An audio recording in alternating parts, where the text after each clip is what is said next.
दोस्तों, एक कहानी सुनाता हूँ आपको।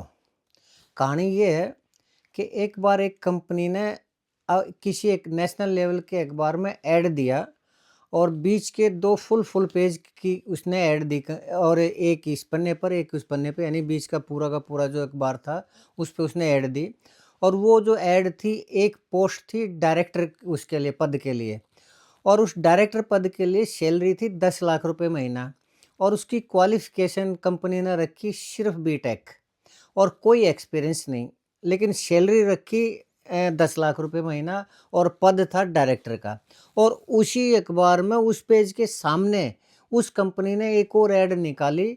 उसमें निकाली उसने इंजीनियर की पोस्ट के लिए, जूनियर इंजीनियर की पोस्ट के लिए, और उसमें भी बीटेक की क्वालिफ़िकेशन माँगेगी, कोई एक्सपीरियंस नहीं माँगेगा, लेकिन उसमें सैलरी रखी 15,000 रुपए। यानी एक पोस्ट के लिए 10 लाख रुपए सैलरी और एक पोस्ट के लिए 15,000 रुपए सैलरी। तो जब उस कंपनी ने देखा तो वो जो डायरेक्टर की पोस्ट थी ना, उसके लिए उसके पास सिर्फ़ 1 एप्लीकेशन आई, 1। और जो जूनियर इंजीनियर की पोस्ट थी उसके लिए उसके पास, कंपनी के पास आई एप्लीकेशन 20,000। जबकि जूनियर इंजीनियर की पोस्ट भी 1 या 2 ही थी, उसमें ज़्यादा नहीं थी, और एक पोस्ट ही उसकी डायरेक्टर के लिए थी। तो दोस्तों, आपसे सवाल ये है कि कंपनी वही और क्वालिफ़िकेशन वही, एक्सपीरियंस की कोई वो नहीं, एक्सपीरियंस नहीं माँग रखा है, एज लिमिट नहीं माँग रखी, कुछ नहीं माँग रखा। सिर्फ़ एक में सैलरी 10 लाख रुपए महीना और दूसरी पोस्ट के लिए 15,000 रुपए महीना। तो उस 10 लाख वाले के लिए एक एप्लीकेशन क्यों आई? और जिसमें 15,000 रुपए सैलरी थी उसके लिए 20,000 एप्लीकेशन क्यों आई? दोस्तों, ये मैं आपसे सवाल पूछना चाह रहा हूँ और तब तक आप मेरा कमेंट करके जवाब दीजिए। तब तक मैं अभी गया और अभी आया दोस्तों। लेकिन तब तक एक रिक्वेस्ट है कि आप मेरे इस चैनल को ज़रूर सब्सक्राइब करें दोस्तों। मैं अभी गया और अभी आया 5 सेकंड के अंदर।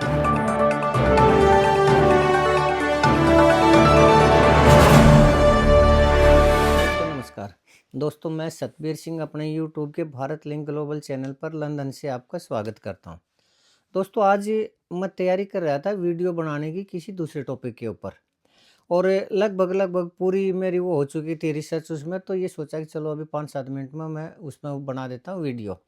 लेकिन तभी एक कमेंट आया दोस्तों मेरे पास, और वो कमेंट मेरे एक ऐसे सब्सक्राइबर का था जो मेरी हर उसको वीडियो को देखता है, चाहे वो लॉन्ग वीडियो हो या शॉर्ट वीडियो हो, और कम्युनिटी पोस्ट है उसको भी पढ़ के और हर एक का जवाब देता है, यानी कमेंट करता है। वो लॉन्ग वीडियो के ऊपर भी करता है, शॉर्ट वीडियो पर भी और कम्युनिटी पोस्ट के ऊपर भी। तो किसी भी चैनल के लिए जब कोई ऐसा सब्सक्राइबर होगा, तो चैनल का जो एंकर होता है वो भी थोड़ा-सा उसको अपने करीब मानता है, दिल के करीब मानता है, और उसके साथ उसके संबंध भी अच्छे हो जाते हैं। तो मेरे भी उसके साथ थोड़े अच्छे संबंध हैं, और मतलब मैं उसको मित्र कह सकता हूँ। और आप कमेंट देख सकते हैं, वो शायर हूँ भाई के नाम से उसका यूट्यूब के ऊपर वो है, और उसका नाम है अजय। सिसाना गाँव का है, रोहतक और खरखोदे के बीच में सोनीपत का पहला गाँव है सिसाना, उसका वो है। तो वो आज किसी पोस्ट के ऊपर मैंने उससे पूछ लिया, वैसे तो उसने थोड़ा निराश सा होके ने वो कुछ कह दिया कि जी भीड़ है, यहाँ भीड़ में अकेले नहीं रह सकते या ये नहीं हो सकते, तो एकांत में रहने की कोई वो नहीं। तो थोड़ा-सा उसने कुछ उदासी सी दिखाई, तो मैंने उसको वैसे ही कह दिया कि अजय भाई ठीक है, अगर कुछ परेशानी है तो आप एक काम करो, लंदन आ जाओ, क्योंकि लंदन में मैंने अपना मकान ले रखा है, कोई प्रॉब्लम तो कोई है नहीं। तो उसने, अजय ने मेरे को कमेंट करके कहा कि सर, मैं तो लंदन आना तो दूर, लंदन आने का सपना भी नहीं ले सकता। मेरी तो इतनी कैपेसिटी ही नहीं है कि मुझे सपने लेने का भी अधिकार हो।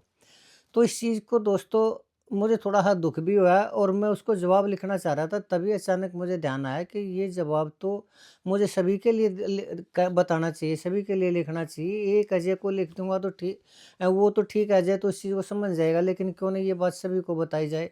तो दोस्तों, मैं इसलिए फिर मैंने वो उस टॉपिक की वीडियो चेंज की, मतलब कैंसल की, उसकी फिर कभी देखूँगा। तो आज इसी टॉपिक के ऊपर मैं आप लोगों से चर्चा करना चाह रहा हूँ।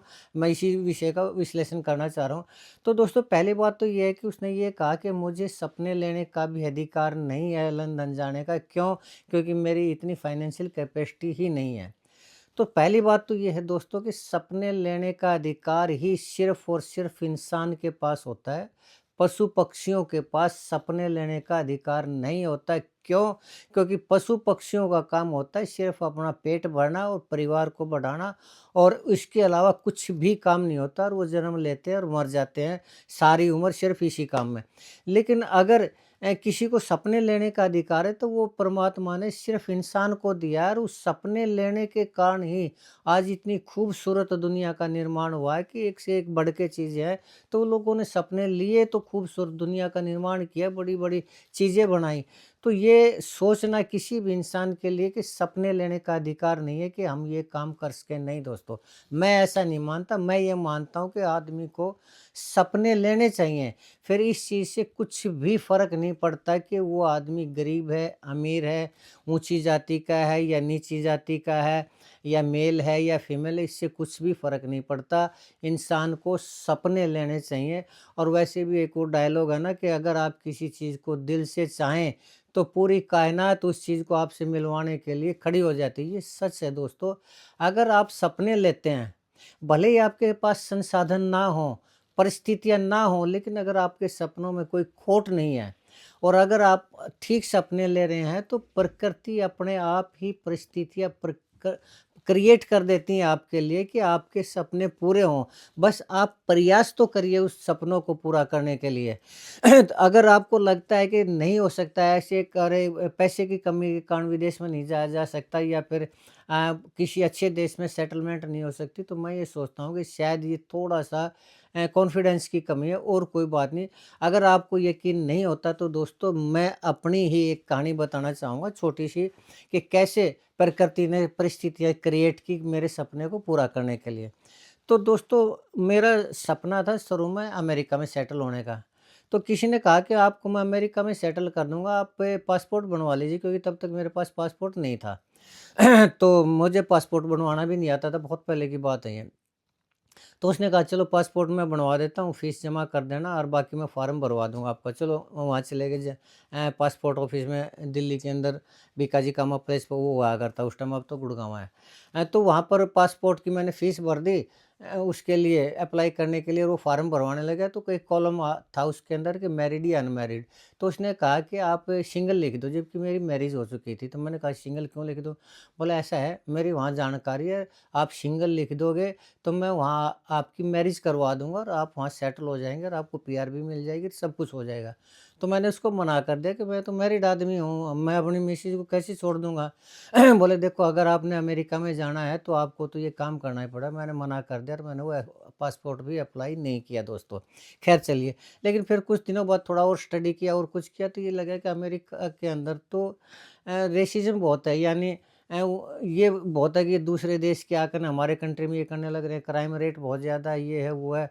तो मेरा भी अमेरिका की तरफ से हुआ। फिर मैंने थोड़ा और स्टडी किया, तो मुझे लगा कि लंदन जो है ना, वो एक इंटरनेशनल सिटी है। पूरी दुनिया के जो पैसे वाले आदमी हैं, जो इंटेलिजेंट आदमी हैं, जो सोबर आदमी हैं, जो शांतिप्रिय आदमी हैं, वो अपना ठिकाना लंदन में ही बसाना चाह रहे हैं।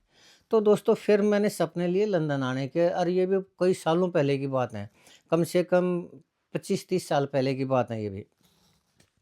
तो दोस्तों, लेकिन मुझे ये नहीं पता कि लंदन आना कैसे है, किस तरह आना है। ख़ैर मैंने पासपोर्ट तो बनवा लिया था, लेकिन अगला मुझे वो नहीं मिल रहा था। लेकिन फिर किसी ने कहा कि अगर आप एक उस पे टूरिस्ट वीज़े पे जा सकते हैं, लेकिन वहाँ टूरिस्ट वीज़े पे जाके ना आप वहाँ गोल्ड हो जाना, लेकिन उसके लिए टूरिस्ट वीज़ा आपको तब मिलेगा जब आप पहले एशिया के कंट्री में घूमेंगे।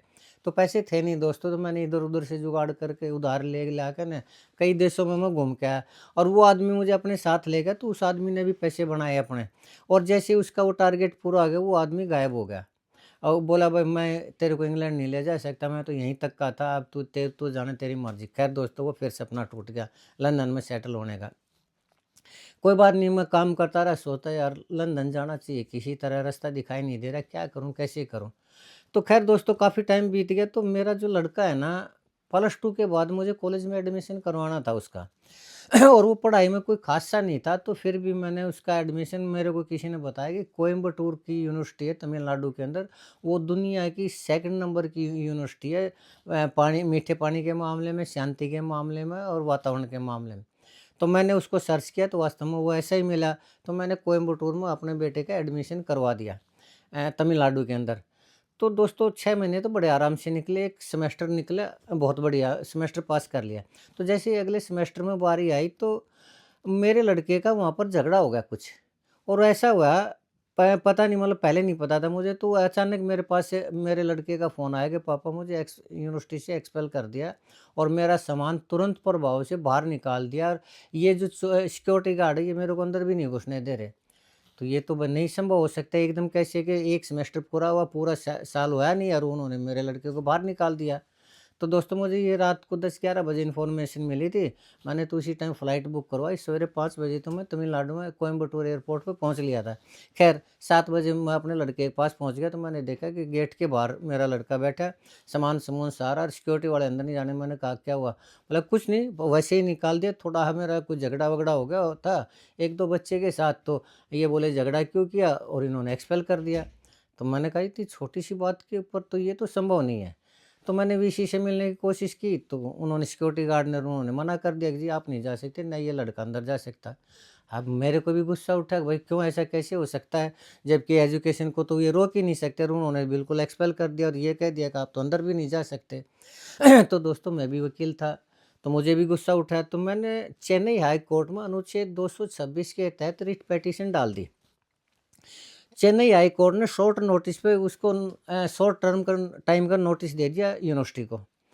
तो दोस्तों 15 दिन का नोटिस दे दिया, तो 15 दिन तक मैं, ये तो था नहीं कि मैं वापस आ जाता और फिर चला जाता, तो 15 दिन में चेन्नई में घूमता रहा, अपने अच्छे होटल में रहा, बच्चे को घुमाया, खिलाया-पिलाया, बढ़िया एन्जॉय किया। तो जिस दिन तारीख थी मैं पहुँच गया कोर्ट में, क्योंकि वकील मैं खुद था, तो मैंने रिट पिटीशन डाल दी थी। तो दोस्तों मैं वहाँ कोर्ट में अपनी उसकी वो इंतज़ार कर रहा था, तो तभी देखा मैंने यूनिवर्सिटी के 1-2 ऑफ़िसर आए और जज को कोई लिफ़ाफ़ा दे के ना चले गए, और उन्होंने कुछ उनको कहा होगा। तो जब टर्म आई तो उन्होंने वो लिफ़ाफ़ा खोल के देखा, सारी चीज़ देखी, तो चुपचाप जज ने मेरे को बुलाया कि वकील साहब आना। तो मैं गया, लड़के को वहीं बैठा दिया, मैंने कहा यस योर ऑनर। उन्होंने सीधा ये कह दिया कि ऐसा है वकील साहब, चुपचाप अपने लड़के को लेकर निकल जाओ। अगर आपने केस आगे बढ़ाया तो आपके लड़के की हो जाएगी जेल, और अभी मेरे को अंदर डालना पड़ेगा आपके लड़के को। मैं हैरान रह गया, माँ सर ऐसे कैसे? तो उन्होंने मेरे को दिखा दिए फ़ोटोग्राफ्स, कई लड़कों के खून से भरे हुए, स्टिचिंग, बैंडेज वगैरह, कई इसी तरह के काफ़ी लड़कों को चोट लग रही। तो मैं भी हैरान, तुम्हारी ये क्या है जी? बोले आपके लड़के ने गैंग बनाकर ना इन लड़कों की ठुकाई कर रखी है, चोट मार रखी है ज़्यादा। अब मैं हैरान, सामने जज के हाथों में वो, और जज ने इतनी शर्म की कि बोले मैं इसलिए शर्म कर रहा हूँ कि आप वकील हैं और हरियाणा से आए हैं पर तमिलनाडु में आए हैं, इसलिए आपको सलाह दे रहा हूँ, बाकी आपकी मर्जी। अगर आप आगे केस बढ़ाओगे तो सज़ा आपके लड़के की होनी है। चुपचाप मैंने अपना वो वापस ले ली और मैं चुपचाप आ गया। मैंने कोर्ट से बाहर निकल के पूछा, भाई ये क्या हुआ? और ये जो फोटोग्राफ सर ये थे, तो मेरे लड़के ने बताया, पापा मैं क्या करता, ये साले मेरे को ईसाई बना रहे थे। अब मैं हिंदू, मैं ईसाई क्यों बनूं? अब बात तो ये भी ठीक है। अब हिंदू हम, कट्टर हिंदू हम, और कोई ये कह दे कि ईसाई बनो, ये तो हमारे लिए ऐसे नहीं, ये बात है। तो मैं बोला, मैंने मना कर दिया, तो उन्होंने 10-15 लड़के बुलाकर ना मेरी ठुकाई करवा दी। अब वो लड़का मेरा सलमान खान तो है नहीं, आके भाई वो 10-15 लड़के आ जाए सामने, किसी को लात मारे, किसी को घूसा मारे, और 10-10 फुट दूर जाके पड़े। अब वो पिट गया मेरा लड़का उनसे, तो पिट तो गया। तो फिर उन्होंने कहा आगे क्रिश्चियन बनता है कि नहीं? बोला हाँ ठीक है, रुको थोड़ी देर बनता हूँ। तो उन्होंने नॉर्थ इंडिया के जितने हरियाणा और दिल्ली के थे ना, वो इकट्ठे कर लिए और उनकी एक-एक की ऐसी ठुकाई कर दी। लेकिन वो ठुकाई तो कर दी, लेकिन उन्होंने वो सारे प्रूफ़ ले लिए यूनिवर्सिटी ने, और प्रूफ़ लेके कोर्ट में रख दिए। तो ये उन्होंने उसी टाइम बाहर निकाल दिया मेरे लड़के को, और मैं उसमें कुछ कर भी नहीं पाया। तो चलो दोस्तों, खैर सारे रास्ते में सोचता रहा, मैं अगर ये पहले बता देता तो कम से कम 2 लाख रुपए का जो 15 दिन में खर्चा आया वो नहीं खर्चा हुआ। मैंने कहा यार कम से कम पहले बता देता तो हम चुपचाप आ जाते, क्यों 2 लाख रुपए लगाते? तो बोला अच्छा, मैं चुपचाप बता देता तो आप मेरे को चेन्नई में कैसे घुमाते? मैं सोचता रहा यार, चिमटा डमरू बजाया इसने, 2 लाख रुपए की माथा दुख गई मेरी। चलो भाई बच्चा था, क्या करें? तो उस मेरे लड़के ने कहा कि पापा मुझे यहाँ रहना ही नहीं, मुझे तो बाहर जाना है। तो मैं उसको, एक मेरा एजेंट जानकार था जो स्टडी वीज़े पे कई मेरे रिश्तेदारों को भेज चुका था, उसके पास लेके गया, उसके डॉक्यूमेंट वगैरह, तो उसने कहा कि देखो आपके बच्चे के नंबर हैं कम, आप अमेरिका की तो सोचना ही मत कि अमेरिका का वीज़ा लग जाएगा, ऑस्ट्रेलिया का भी नहीं लगेगा आपका वीज़ा। आपका लड़के का वीज़ा लग सकता है कनाडा और ये जर्मनी वर्मनी, इटली वगैरह ये जो छोटे देश हैं इनमें लग सकता है, बाकी और बड़े उसमें नहीं लग सकता। तो मैंने कहा कि जी और नहीं लग सकता तो इन छोटे देशों का रहने दो, कनाडा को लग जाए। बोला हाँ, कनाडा में 100% लग जाएगा। क्यों? क्योंकि कनाडा के अंदर तो पंजाब से इतने बच्चे जाते हैं और वो इतने ज़्यादा देखते भी नहीं, धड़ाधड़ रोज़ाना हज़ारों की संख्या में जा रहे हैं और वो सबको वीज़ा दे रहे हैं। और वहाँ जाके ना वो पीआर भी होने लग रहे हैं। तो मैंने कहा ठीक है, कनाडा में वो कर दो। तो दोस्तों कनाडा के लिए यूनिवर्सिटी से ऑफर लेटर मंगवा दिया, फीस भर दी, सब कुछ हो गया, मेडिकल करवा लिया और जब वीज़ा अप्लाई किया तो सबसे पहले मेरे लड़के का वीज़ा रिजेक्ट हो गया। तो वो एजेंट भी हैरान कि ये ऐसे क्या हुआ? तो उन्होंने कहा सर हमने आपकी बार ऑनलाइन किया था, एक काम करते हैं कि और मैनुअल भरते हैं, फीस ही लगनी है ना, और मैनुअल में तो लगभग वो कर ही देते हैं, वीज़ा को एक्सेप्ट कर ही लेते हैं। ठीक है जी, मैनुअल भर लिया। मैनुअल भरते ही वो भी सबसे पहले रिजेक्ट। तो एजेंट भी हैरान, मैं भी हैरान। एजेंट ने श्योरिटी दे रखी थी जी, कनाडा तो किसी को मना ही नहीं करता और आपके लड़के वो तो जब इतने सीख जाते हैं तो आपके लड़के को तो कोई प्रॉब्लम ही नहीं है। तो मैं हैरान। तो उन्होंने कहा जी छोटे मोटे कंट्री इनमें देख लो, मानना इन मैं तो जर्मनी वर्मनी इटली वगैरह ये जो छोटे इनमें नियम भी अलग है, स्टडी का इतना ज़्यादा वो भी नहीं है, नौकरी का भी आगे, तो मैं पसंद भी नहीं करता, मान लो वीज़ा लग भी जाए तो फिर मैंने कहा कि इंग्लैंड का लग सकता है। बोले जी इंग्लैंड के चांस नहीं है, अगर आप कहोगे तो देखो 10% चांस है इंग्लैंड के, आपके लड़के के नंबरों को देखते हुए 90% रिजेक्ट कर देंगे। आप मेरे को ये मत कहना कि इंग्लैंड का वीज़ा रिजेक्ट होगा। तो मैंने कहा चलो देख लेते हैं भाई, कोई बात नहीं, नहीं तो फिर अपने यहीं पढ़ाएंगे, बाकी दूसरी यूरोपियन कंट्री है वो मेरी पसंद है नहीं। ऑस्ट्रेलिया अमेरिका में ये जा नहीं सकता, न्यूजीलैंड में क्राइम रेट कम है, 0 है, लेकिन वहाँ पर जॉब अपॉर्चुनिटी इतनी ज़्यादा नहीं है। तो मैंने कह दिया चलो यूके का ट्राई करके देख लेते हैं। दोस्तों यूके का लगा वीज़ा अप्लाई किया ना, सबसे पहले मेरे लड़के का सिलेक्शन हुआ, यानी मेरे लड़के का वीज़ा एक्सेप्ट हुआ। और जब हम लेने गए तो उछलता हुआ आ रहा है कि इंग्लैंड का हो गया। तो मैं भी हैरान रह गया दोस्तों कि इंग्लैंड का कैसे हुआ, जबकि एजेंट ने तो पहले ही कह दिया था कि 10% चांस है इंग्लैंड के, और वहाँ के 100% चांस है कनाडा के 0 हो गए और यहाँ का 100% हो गया। चलो पहले मेरा लड़का पढ़ाई में भी इतना ज़्यादा नहीं था, लेकिन पता नहीं क्या हुआ, मैंने इंजीनियरिंग में एडमिशन दिलवा दिया और वो पढ़ाई में भी ठीक हो गया और वो सारे वो कटाकट पास होने लगे। मैं भी बड़ा खुश हुआ। लेकिन किस्मत देखिए दोस्तों, पढ़ते पढ़ते इंडिया से ही एक हमारी कम्युनिटी से लड़की थी, उसके साथ जानकारी हो गई, तो मैरिज भी हो गई और वो लड़की गवर्नमेंट जॉब में करती। यानी कहने का तात्पर्य ये है कि इंग्लैंड के अंदर आते ही सेटल हो गया, और जो उसका एडमिशन था वो भी प्रॉपर लंदन के अंदर, यूनिवर्सिटी ऑफ वेस्ट लंदन, अच्छी यूनिवर्सिटी लंदन के सेंट्रल उसके पास में है, सेंट्रल लंदन के पास, तो वहाँ पोस्ट एरिया में वहाँ यूनिवर्सिटी हो, तो वहाँ पर उसका एडमिशन हुआ और सारे काम। अब ये देखिए लंदन के अंदर उसका सारी सेटलमेंट होगी और अब मैंने यहाँ मकान भी ले लिया और यहाँ पर अब मेरी खुद का भी वो हो गया। तो कहने का तात्पर्य ये है दोस्तों कि अगर आप सपने लेते हैं, मैंने सपने लिए थे 25-30 साल पहले लंदन के, भले ही 25-30 साल का टाइम लगा हो, लेकिन परिस्थितियाँ जैसी भी हुई हों, मेरे लड़के के साथ कुछ भी हुआ या किसी भी तरह का वो हुआ, लेकिन अंत में ये देखिए कि आज अब मैं ये जो वीडियो बना रहा हूँ ये लंदन में अपने मकान में बैठ के बनाने लग रहा हूँ। तो मेरा कहने का तात्पर्य ये है कि अगर आप सपने लेते हैं तो आपके सपने ज़रूर पूरे होंगे, बशर्ते कि आपके सपनों में कोई बेईमानी ना हो, बशर्ते कि आपके सपनों में कोई खोट ना हो, कोई इल्लीगल सपना ना हो या और कुछ वो ना हो। अगर आप सही हैं तो ये चीज़ मायने ही नहीं रखती कि आप अमीर हैं या गरीब हैं, सपने आपके ज़रूर पूरे होंगे। ये ज़रूरी नहीं कि आप विदेश का ही सपना ले रहे हो, कोई भी अगर आप सपना लेते हैं और उसके लिए थोड़ा-सा भी अगर आप प्रयास करते हैं तो बाकी की परिस्थितियाँ हैं वो प्रकृति अपने आप क्रिएट कर देती है। इसलिए सपने लेने चाहिए, ज़रूरत है तो सिर्फ कॉन्फिडेंस की ज़रूरत है और किसी चीज़ की ज़रूरत नहीं है। अब कॉन्फिडेंस के नाम पे दोस्तों मैंने वो कहानी सुनाई थी ना आपको शुरू में कि इंजीनियर के डायरेक्टर की। तो उस डायरेक्टर पद के लिए कंपनी ने जो एक पद निकाला था, सैलरी थी 10 लाख रुपए की।